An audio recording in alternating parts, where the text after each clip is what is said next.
योऽन्तः प्रविश्य मम वाचमिमां प्रसुप्तां सञ्जीवयत्यखिलशक्तिधरस्वधाम्ना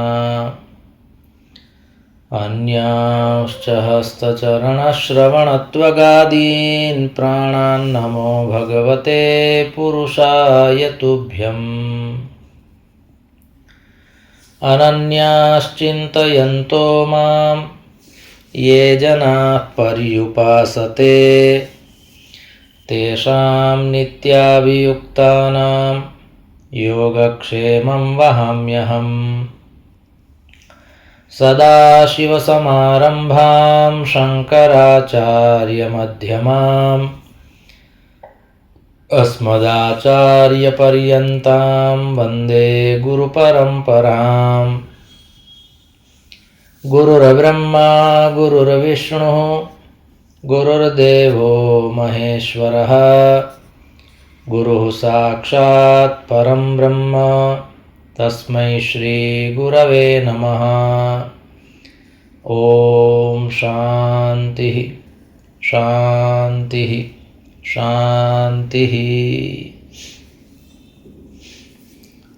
परम श्रद्धेयाः परम पूज्याः अनवरत स्मरणीयाः एतस्य प्रभासतीर्थस्य अधिष्ठातारः प्रथम ज्योतिर्लिंगाः भगवन्तः श्री सोमनाथचरणाः भगवन्तः रसराजप्रभवः भगवन्तः पुराणपुरुषोत्तमाः अस्माकं सद्गुरवः पूज्याः गुरवः तथा च शास्त्रप्रणयिनः विद्याव्यासंगिनः श्रवणभक्तिनिष्ठाः संस्कृतभाषानुरागिणः सद्ग्रन्थं सेवमानाः रसिकाः भावुकाः भवन्तः सर्वेपि सज्जनाः स्वजनाश्च। भगवतः पुराणपुरुषोत्तमस्य कृपाप्रसादेन विभोर्वात्सल्येन भगवत्पादानां श्रीमच्छङ्कराचार्याणाम् अनुकम्पया च अद्य परमपावनेऽस्मिन् दिवसे अर्थात् वैशाख शुक्ल पंचम्यां भृगुवासरे एतदनुसारं मई मासस्य द्वितीय दिनाङ्के 25 वर्षे विद्याव्यासंगं कर्तुं भगवत्पादानां श्रीमच्छङ्कराचार्याणां वाणीं गातुं श्रोतुं च अस्माभिः अवसरः सम्प्राप्तः। इदमस्ति अस्माकं सर्वेषां परमं सौभाग्यम्। अत्रावसरे भवत्सु विराजमानं परमात्मानं नत्वा भवतां समेषाम् एकतन्त्रेण स्वागतं च कृत्वा पुनरेकवारं वयं मङ्गलाचरणपूर्वकं विवेकचूडामणिरिति ग्रन्थस्य आश्रयं कुर्मः। सर्ववेदान्तसिद्धान्तगोचरं तमगोचरं गोविन्दं परमानन्दं सद्गुरुं प्रणतोऽस्म्यहम्। सद्गुरुं नत्वा भगवत्पादाः श्रीमच्छङ्कराचार्याः एतस्य विवेकचूडामणिरिति ग्रन्थस्य प्रणयनं कुर्वन्ति। अयमेकः प्रकरणग्रन्थः वर्तते। अत्र विविधानि प्रकरणानि सन्ति। अद्य व्याख्यानस्य प्रारम्भो भवेत्। तत्पूर्वम् अस्माकं मनसि एका विशिष्टा प्रसन्नता भवतु यदद्य दिवसविशेषः वर्तते। भगवत्पादानां श्रीमच्छङ्कराचार्याणाम् अवतरणदिवसः वर्तते। भवतु सनातनधर्मस्य न कश्चित् कर्ता अस्ति न कश्चित् रचयिता अस्ति। अनादिकालात् अयं धर्मः सनातन इति शब्देन अनवरततया चलति। किन्तु मध्ये मध्ये महानुभावाः एतस्य सनातन शब्दस्य पोषणं कर्तुं रक्षणं कर्तुं भूतले अवतरिताः। तेषु अन्यतमाः महानुभावाः अस्माकं पूज्यचरणाः श्रीमच्छङ्कराचार्याः सन्ति। वर्तमानकाले धार्मिकपरम्परायाम् अस्माभिः यत्किमपि अवलोक्यते, अवगम्यते, पठ्यते, श्रूयते तस्य सर्वमपि श्रेयः भगवत्पादाय वर्तते। चतुर्भिः शिष्यैः सनातनशब्दस्य, सनातनधर्मस्य यत् पोषणं, यद् रक्षणं, यत् सेवनं, यः परिचयः, यः विस्तारः, या व्यापृतिः, यः प्रचारः, यः प्रसारः अनेन महानुभावेन कृतः वर्तते। वयं सदा सर्वदा एतस्य महानुभावस्य वयं ऋणिनः स्मः।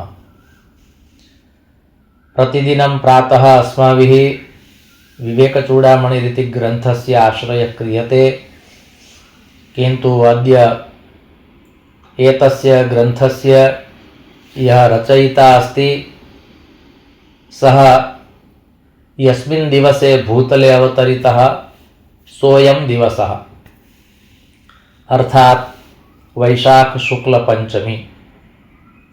भारतीय सनातन संस्कृतेः, भारतीय सनातन धर्मस्य अयम् एकः महत्वपूर्णः दिवसः सदा सर्वदा वर्तते।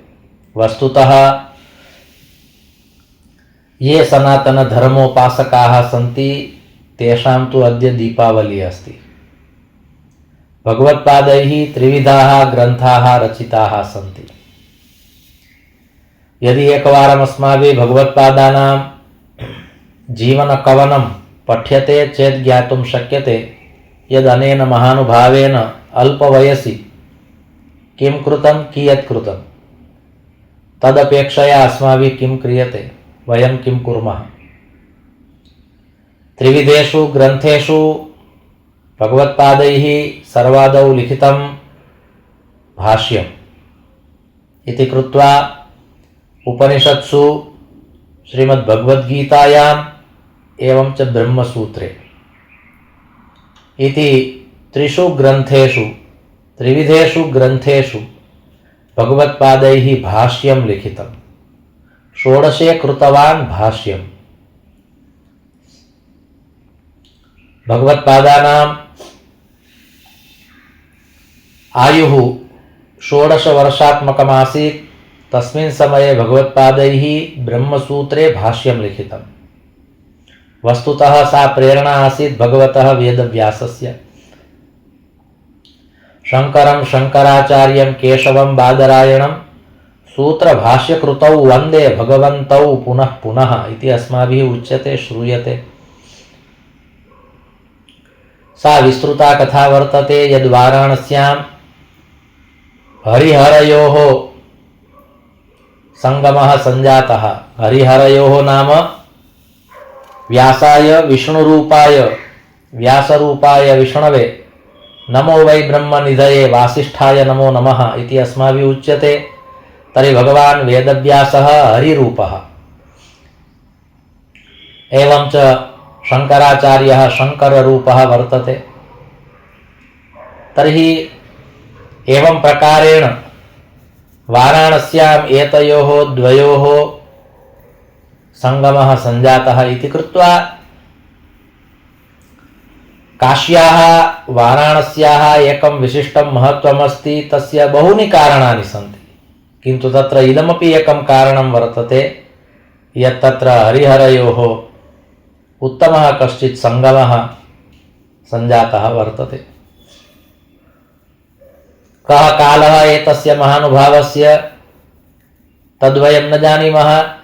तद् निश्चेतुं बहूनि प्रमाणानि अपेक्षितानि सन्ति, किन्तु अस्माकं कृते अयं सर्वकालीनः अस्ति। एतस्य महानुभावस्य कश्चिदेकः कालः नास्ति, सर्वेषु कालेषु अयं प्रस्तुतः वर्तते। तादृशः भगवत्पादः अस्माभिः सद्भाग्येन सम्प्राप्तः।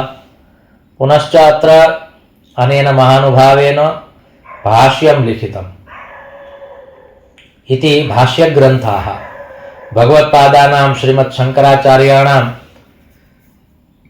ये केचन ग्रन्थाः सन्ति तेषु ग्रन्थेषु एकः ग्रन्थः अस्ति वा एकं साहित्यमस्ति वा एका रचना अस्ति वा एकं प्रणयनमस्ति तदस्ति भाष्यसाहित्यं भाष्यग्रन्थाः भाष्यप्रणयनम्।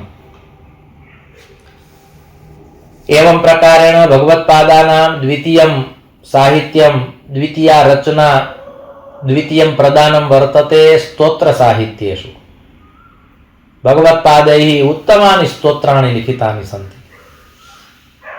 स्तोत्रसंग्रहः भगवत्पादानां श्रीमच्छङ्कराचार्याणां नाम्ना बहवः ग्रन्थाः समाजे प्रचलिताः सन्ति, किन्तु यदि सावधानेन संशोधनपूर्वकं यदि भगवत्पादानाम् अध्ययनं क्रियते चेत्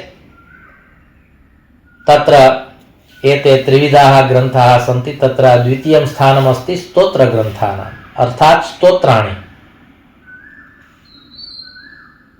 मानसपूजायामपि भगवत्पादाः कथयन्ति स्तोत्राणि सर्वा गिरो। आत्मा त्वं गिरिजामति सहचरा प्राणा शरीरं गृहं पूजा ते विषयोपभोग रचना निद्रा समाधि स्थितिः संचारः पदयो प्रदक्षिण विधि स्तोत्राणि सर्वा गिरो यद्यत् कर्म करोमि तत्तदखिलं शंभो तवाराधनम्। भगवत्पादाः मानसपूजायाम् एतत् निगदन्ति, अर्थात् स्तोत्रसाहित्यं।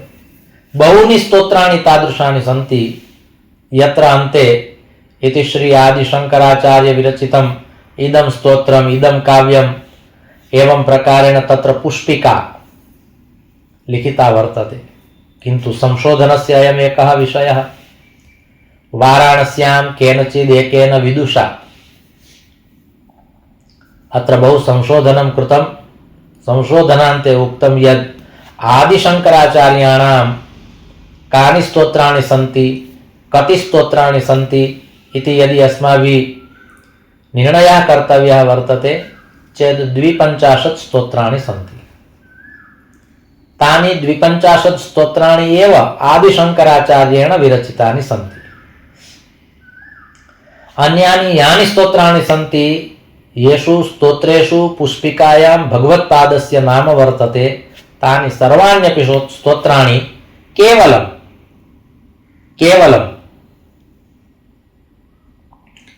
तेषाम् अनुजैः तेषां शिष्यैः गुरु तर्पणं कर्तुं गुरुं प्रति कृतज्ञतां प्रतिपादयितुं गुरोः नाम्ना एव तानि स्तोत्राणि समाजाय प्रदत्तानि सन्ति।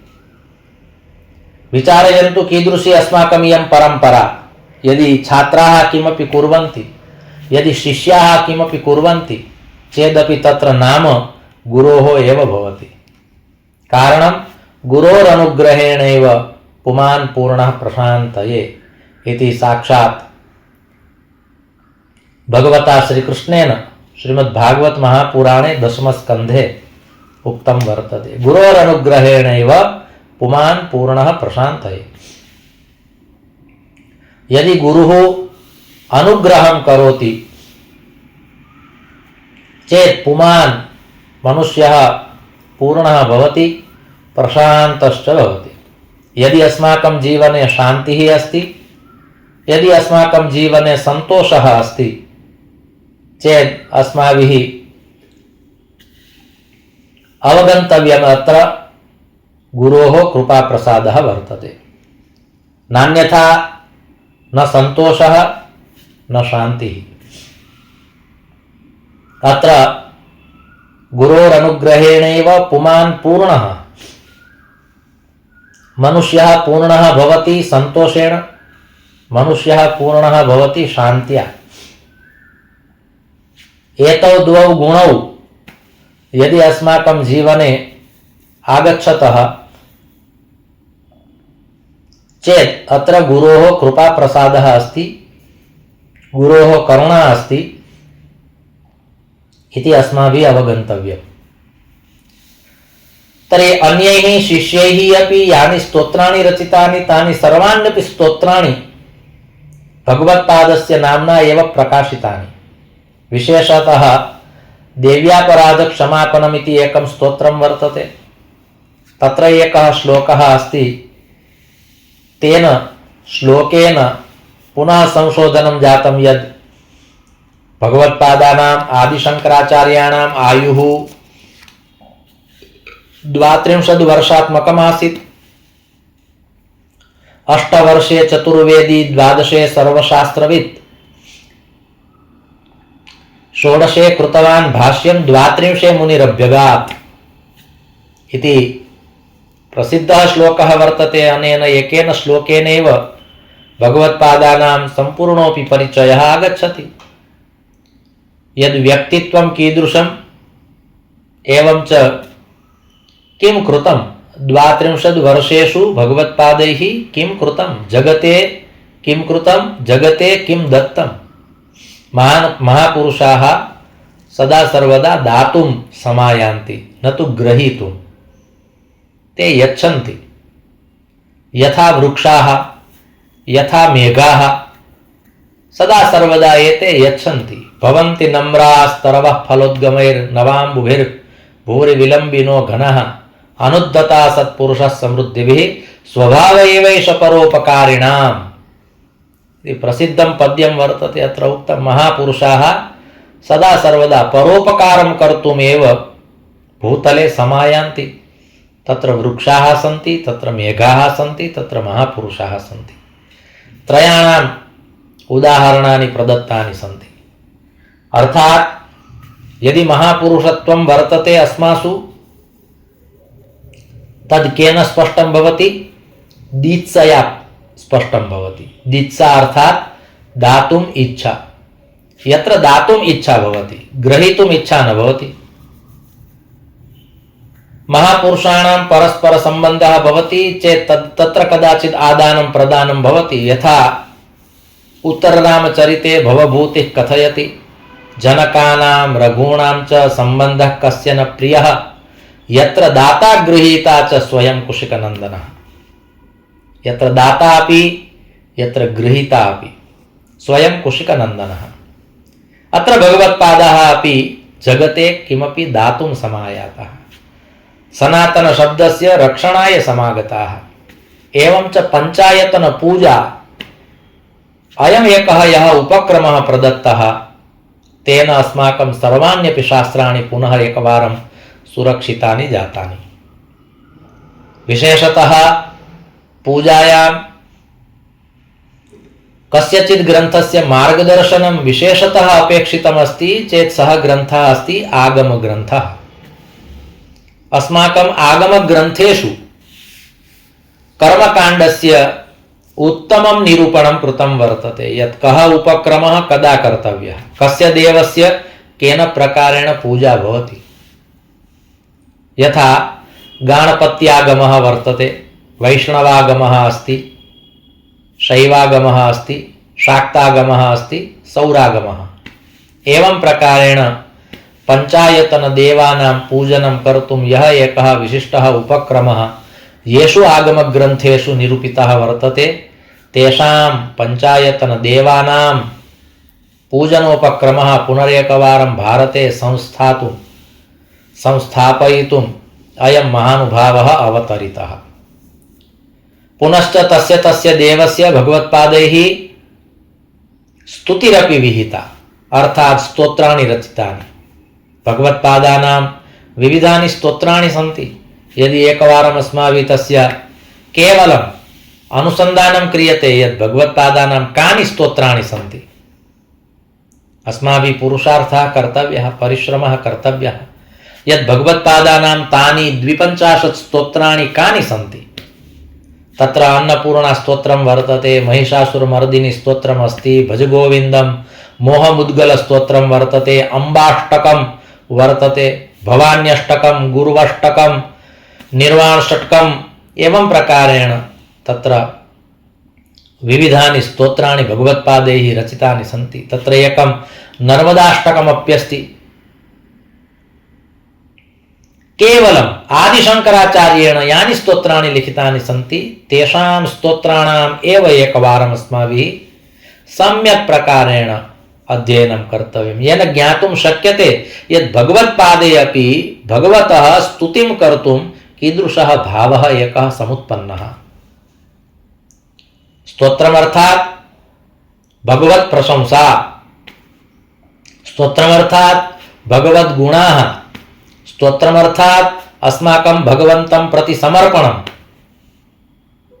तर्हि तत् समर्पणं कीदृशं वर्तते, भगवतः गुणाः कीदृशाः सन्ति, भगवतः प्रशंसा कीदृशी तत्र कृता वर्तते, एवं च अस्मासु कीदृशः भावः वर्तते भगवन्तं प्रति, तस्य निरूपणं नाम स्तोत्रम् इति कृत्वा उक्तं स्तोत्रं कस्य न तुष्टये।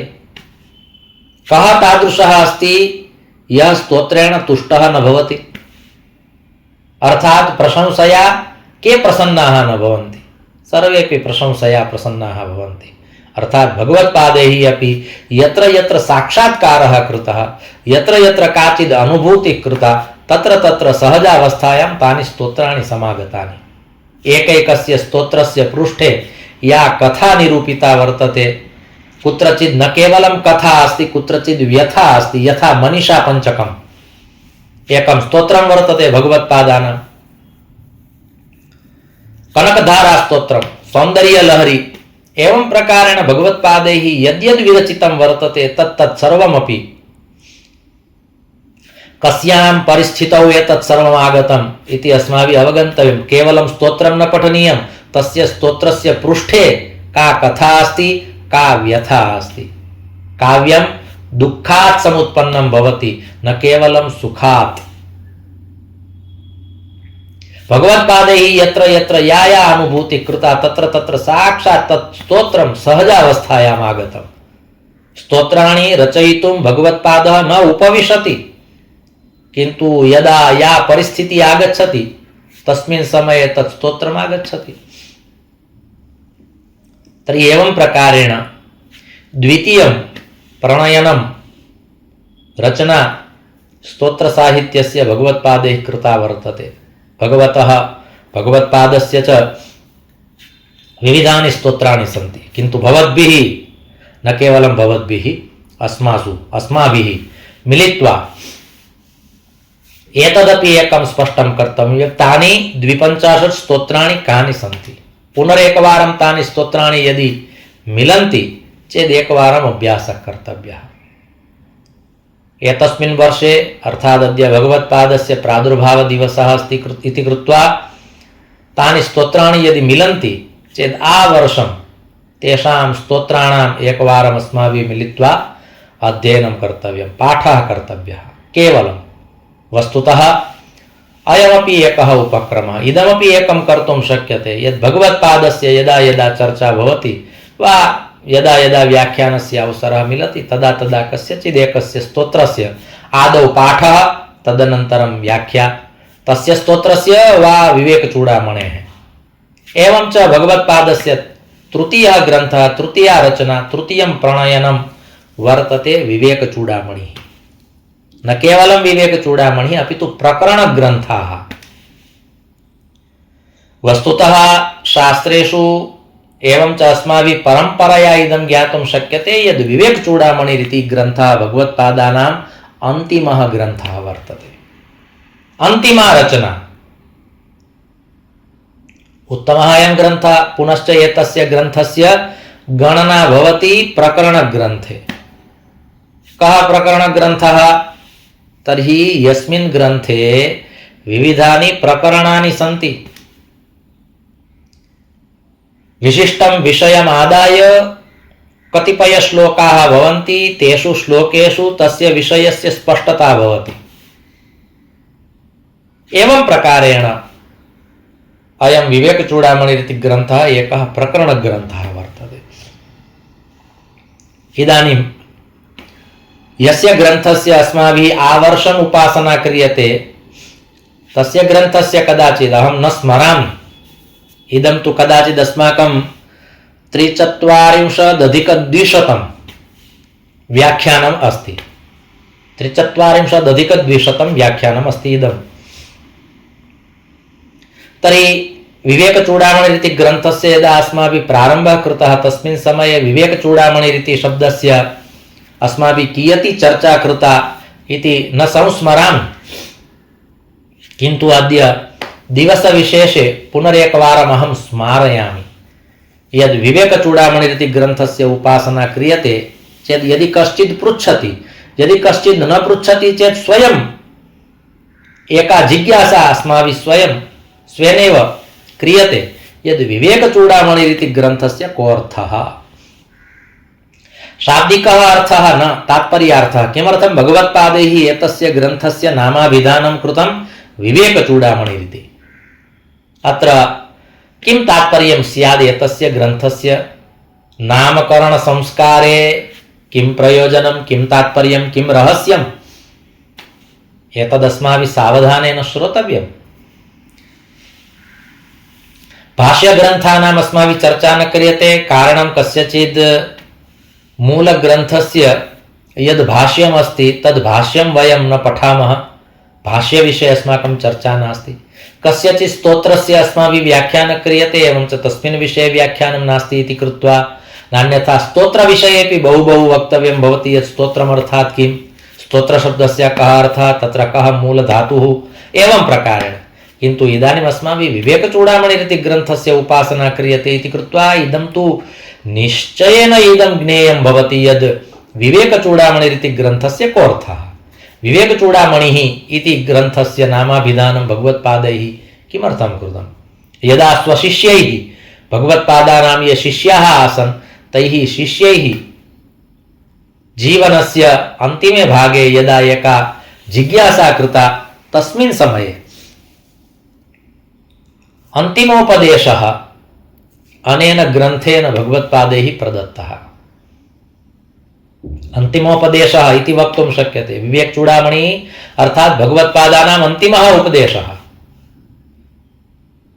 तर्हि इति कृत्वा भगवत्पादैः यावद् लिखितं यद् लिखितं तत् सर्वमपि एतस्मिन् एकस्मिन् ग्रन्थे साररूपेण सर्वमागतम् इति कृत्वा एतस्य ग्रन्थस्य महत्त्वं वर्तते, विशिष्टं माहात्म्यं वर्तते। सारं सारं समुद्धृतं। यथा 17 पुराणानां रचनां कृत्वा 17 पुराणानि विरचय्य भगवान् वेदव्यासः यदा असन्तोषम् अनुभूतवान्, तस्य चेतसि असन्तोषः आसीत्। तस्मिन् समये देवर्षि नारदस्य प्रेरणया वेदव्यासेन श्रीमद्भागवत महापुराणस्य प्रणयनं कृतं, पुनश्च सन्तोषः संलब्धः। तद्वत् अत्र भगवत्पादैरपि असन्तोषः तेषां चेतसि आसीदिति न, किन्तु साररूपेण सारं सारं समुद्धृतं। मंदासु मंदमतयो मंदभाग्यायुपद्रुताः इति श्रीमद्भागवत महापुराणस्य यद्वचनमस्ति यत् समये समये दिने दिने प्रतिदिनं मनुष्यस्य बुद्धिः क्षीणा भविष्यति, स्मृतिशक्ति क्षीणा भविष्यति चेत् एकेन ग्रन्थेन एव सर्वं यदि प्राप्तव्यमस्ति तेन पठनीयमस्ति चेत् किं, तर्हि तत्र अन्तिमोपायः अत्र प्रदत्तः। अर्थात् अयं विवेकचूडामणिः इति वक्तव्यं भवति। तर्हि इदानीम् अस्माभिः पुनरेकवारं, भवतु अद्य अग्रिमः श्लोकः न भवति, किन्तु अद्य तु अस्माभिः एतस्य महापुरुषस्य, अद्य एतस्य महानुभावस्य गुणगानं कर्तव्यं। कारणं कृतज्ञतायाः अयं दिवसः वर्तते। आवर्षम् अस्माभिः यस्य ग्रन्थस्य उपासना क्रियते अद्य तस्य उपासनायाः दिवसः वर्तते। ग्रन्थोपासना अपि वस्तुतः तेषामेव उपासना अस्ति, भगवत्पादस्य एव उपासना वर्तते। विवेकचूडामणि विषये अस्माभिः किमपि उच्यते एतस्य अर्थः भवति भगवत्पादानां विषये एव अस्माभिः उच्यते। किन्तु अहम् अद्य तद् अनुभवामि, यदि अस्माभिः विवेकचूडामणिरिति ग्रन्थस्य अध्ययनं क्रियते चेत् अस्माकं मनसि तादृशः भावः भवतु यद् मया भगवत्पादैः सह एव वार्ता क्रियते। ग्रन्थः नाम रचयिता यः अस्ति एतस्य ग्रन्थस्य, तेन रचयित्रा सह एव अस्माकं संवादः, वार्तालापः, मेलनं। यदा यदा अस्माकं हस्ते श्रीमद्भगवद्गीता भवति, महाभारतं भवति वा, पुराणं भवति वा, श्रीमद्भागवतं भवति, अस्माकं मनसि तादृशः भावः भवतु यदहं वेदव्यासेन सह वार्तालापं करोमि, अहं संवादं करोमि, अहं साक्षात् वेदव्यासं मिलामि। तद्वत् यदा यदा अहं विवेकचूडामणिं स्पृशामि तदा तदा मम मनसि भावः तादृशः भवति यदद्य मम सङ्गमः सञ्जातः भगवत्पादेन सह। कारणं तेनेयं वाङ्मयी मूर्ति प्रत्यक्षा वर्तते हरे। ग्रन्थाः अर्थात् अस्माकं वाङ्मयमूर्ति, वाङ्मयमूर्तिस्वरूपाः इमे ग्रन्थाः सन्ति। तर्हि तेषामेव वाणी वर्तते इति कृत्वा तैः सह अस्माकं वार्तालापः साक्षात् वर्तते। तादृशीरनुभूतिः अस्माभिः कर्तव्या भवति इति कृत्वा इदं निवेदनं वर्तते। अस्माभिस्तु तथा चिन्तनीयं भवति, कल्पनीयं भवति। अस्माकं संकल्पना तादृशी भवतु यद् यस्य महानुभावस्य ग्रन्थः अस्माभिः पठ्यते तेन महानुभावेन सह साक्षात् अस्माकं वार्तालापः भवति।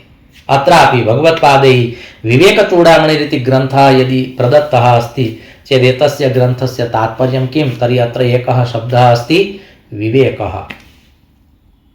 एवञ्च दार्शनिकपरम्परायां विवेकशब्दस्य अर्थः भवति ब्रह्मज्ञानम्।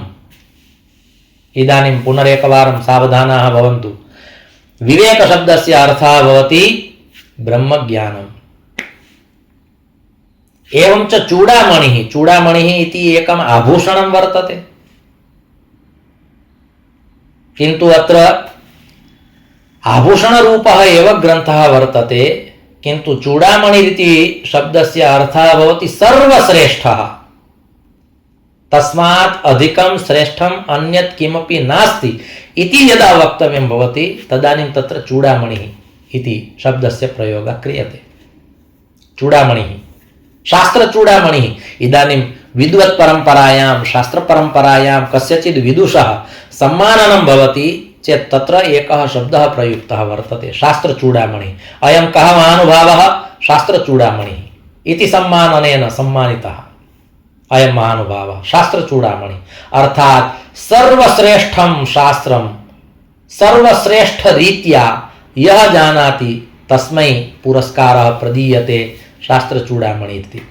तर्हि चूडामणि इति शब्दस्य अर्थः भवति सर्वश्रेष्ठः।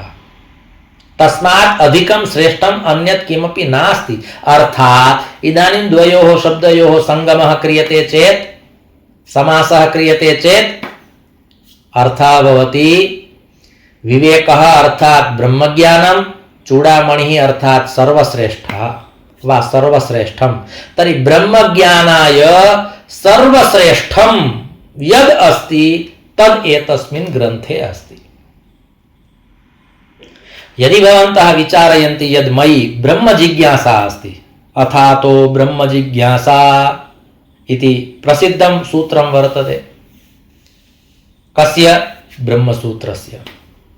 एकं प्रसिद्धं वाक्यं वर्तते, अथातो धर्मजिज्ञासा, मीमांसादर्शनस्य पूर्वमीमांसायां। किन्तु उत्तरमीमांसायां भगवान् वेदव्यासः कथयति, बादरायणः कथयति, बादरायणसूत्रे बादरायणग्रन्थे इदं वाक्यं वर्तते। न केवलं वाक्यं, महावाक्यमस्ति यत् अथातो ब्रह्मजिज्ञासा, ब्रह्मतत्त्वं ज्ञातुम् इच्छा इति ब्रह्मजिज्ञासा। तद्वत् ब्रह्मजिज्ञासा अस्ति चेत् ब्रह्मजिज्ञासायै यः सर्वश्रेष्ठः ग्रन्थः अस्ति सः विवेकचूडामणिः। तर्हि विवेकचूडामणिरिति ग्रन्थस्य अर्थः भवति ब्रह्मज्ञानाय सर्वश्रेष्ठः इत्येव तात्पर्यं। किन्तु ब्रह्मज्ञानाय सर्वश्रेष्ठः इति उच्यते, एवं च विवेकचूडामणिः इति उच्यते। तात्पर्यं समानमेव भवति, किन्तु भगवत्पादैः कीदृशं नामाभिधानं कृतम्? अस्माकम् इयम् उत्तमा परम्परा वर्तते। कश्चित् महानुभावः ग्रन्थं रचयति चेत् तस्य ग्रन्थस्य नामकरणं केन प्रकारेण करोति तदाधारेण ज्ञातुं शक्यते यद् अयं महानुभावः कीदृशं चिन्तयति। एवमेव ग्रन्थस्य नामकरणं न भवति, नामाभिधानं न भवति। तत्र शीर्षके बहु निगूहितं भवति, बहु समाविष्टं भवति। एवं प्रकारेण अत्र भगवत्पादैः यः ग्रन्थः प्रदत्तः वर्तते सः अयं प्रकरणग्रन्थः। अत्र विविधानि प्रकरणानि सन्ति। यथा अस्माभिः भूतकाले अत्र तु यावन्तः श्लोकाः सञ्जाताः किन्तु ये केचन श्लोकाः अस्माभिः श्रुताः पठिताः यदि भवन्तः ध्यानेन एकं तु आवश्यकं वर्तते यत् भवतां सर्वेषामपि हस्ते विवेकचूडामणिरिति अयं ग्रन्थः एकः अपेक्षितः वर्तते। बहु सहजतया सरलतया इदानीं प्राप्तुं शक्यते। अयम् उत्तमः ग्रन्थः। तस्य मूल्यमपि अधिकं, धनदृष्ट्या मूल्यम् अधिकं नास्ति किन्तु ज्ञानदृष्ट्या बहु मूल्यमस्ति एतस्य ग्रन्थस्य। तर्हि अयं ग्रन्थः अस्माकं हस्ते भवतु। तेन किं तत् स्पष्टं भविष्यति यद् यस्य ग्रन्थस्य उपासना क्रियते सः ग्रन्थः कीदृशः, पुनश्च अत्र कति प्रकरणानि, कानि च तानि प्रकरणानि। अत्र भगवत्पादैः प्रकरणविभाजनं यत् कृतमस्ति तद् प्रकरणविभाजनमपि बहु सुष्ठु सुचारुरीत्या भगवत्पादैः कृतं वर्तते। अतः एतस्य प्रकरणग्रन्थस्य यथा अस्माभिः ज्ञातं भगवत्पादानां कानि स्तोत्राणि सन्ति सा एका जिज्ञासा अस्माभिः कर्तव्या। यद् 52 स्तोत्राणि सन्ति इति अस्माभिः ज्ञातं चेत् तानि 52 स्तोत्राणां नामानि अस्माभिः स्मर्तव्यानि भवन्ति, लिखित्वा स्थापनीयानि भवन्ति। यदि तानि स्तोत्राणि मिलन्ति चेत् अस्माभिः तानि स्वीकर्तव्यानि भवन्ति। तद्वत् विवेकचूडामणौ विविधानि प्रकरणानि सन्ति, तर्हि अस्माकं सापि एका जिज्ञासा भवतु यत् तत्र कानि प्रकरणानि सन्ति, केन प्रकारेण प्रकरणविभाजनं कृतं वर्तते, तदपि अस्माभिः ज्ञेयम् इति एका जिज्ञासा वर्तते। वस्तुतः अस्माभिः प्रकरणानुगुणम् एव अत्र प्रतिपाद्यते, किन्तु अद्य स्वाध्यायस्य एकः विशिष्टः दिवसः वर्तते। भगवत्पादानां यद् वाङ्मयम् अस्ति तद् वाङ्मयं कीदृशं कियच्च वर्तते तस्य एकम् आकलनं कर्तुं मानसिकी एका यात्रा अत्र अस्माभिः कर्तव्या वर्तते। यत् सर्वत्र अस्माभिः गत्वा नाम एकस्मिन् स्थाने स्थित्वा भगवत्पादानां यत् साहित्यमस्ति तत्र अस्माभिः विहारः कर्तव्यः वर्तते, विहारः कर्तव्यः, काचित् यात्रा कर्तव्या। तर्हि एवं प्रकारेण भगवत्पादैः उत्तमं यदासीत् तद् जनाय प्रदत्तं, तद् जनेभ्यः प्रदत्तं, स्वशिष्येभ्यः प्रदत्तं। गुरोः इदमेव कार्यं वर्तते यत् तेषां पार्श्वे यत्किमपि अस्ति, ब्रह्मज्ञानाय वर्तते वा अनुभूत्यै अस्ति, यत्किमपि अस्ति, मातुः पितुः उत्तराधिकारी तस्यैव सन्ततिः भवति, तस्यैव पुत्राः भवन्ति। किन्तु इदमेकं वैशिष्ट्यं वर्तते अस्माकं परम्परायां। तर्हि गुरोः पार्श्वे यदस्ति तस्य उत्तराधिकारिरूपेण तस्य सन्ततिः नास्ति, किन्तु तस्य ये शिष्याः प्रशिष्याः छात्राः सन्ति तेभ्यः दत्वा गुरुः व्रजति। तर्हि इदमेकं सौभाग्यं वर्तते, किन्तु अत्र पात्रता अपेक्षिता वर्तते। पात्रतां विलोक्य गुरवः प्रयच्छन्ति, किन्तु गुरूणाम् औदार्यं पश्यन्तु भवन्तः, ते बहु उदारमूर्तिनः भवन्ति इति कृत्वा ते समर्प्य यच्छन्ति। अतः तत्र स्वार्थभावना न भवति इति कृत्वा अस्माभिः एतत् सर्वं प्राप्तं भगवत्पादानां कृपाप्रसादेन। अस्तु, कालः अत्र समाप्तः। भगवत्पादानामेव अद्य चिन्तनं भवतु। इयमेव अस्माकम् एका विशिष्टा उत्कृष्टा भावना च वर्तते। अयम् एकः सद्भावः, निवेदनं च। धर्मस्य विजयो भूयाद् अधर्मस्य पराभवः, प्राणिनां चैव सद्भावः भूयाद् विश्वस्य मङ्गलम्। सर्वे भवन्तु सुखिनः, सर्वे सन्तु निरामयाः, सर्वे भद्राणि पश्यन्तु, मा कश्चित् दुःखभाग् भवेत्। ओम शान्तिः शान्तिः शान्तिः। ओम।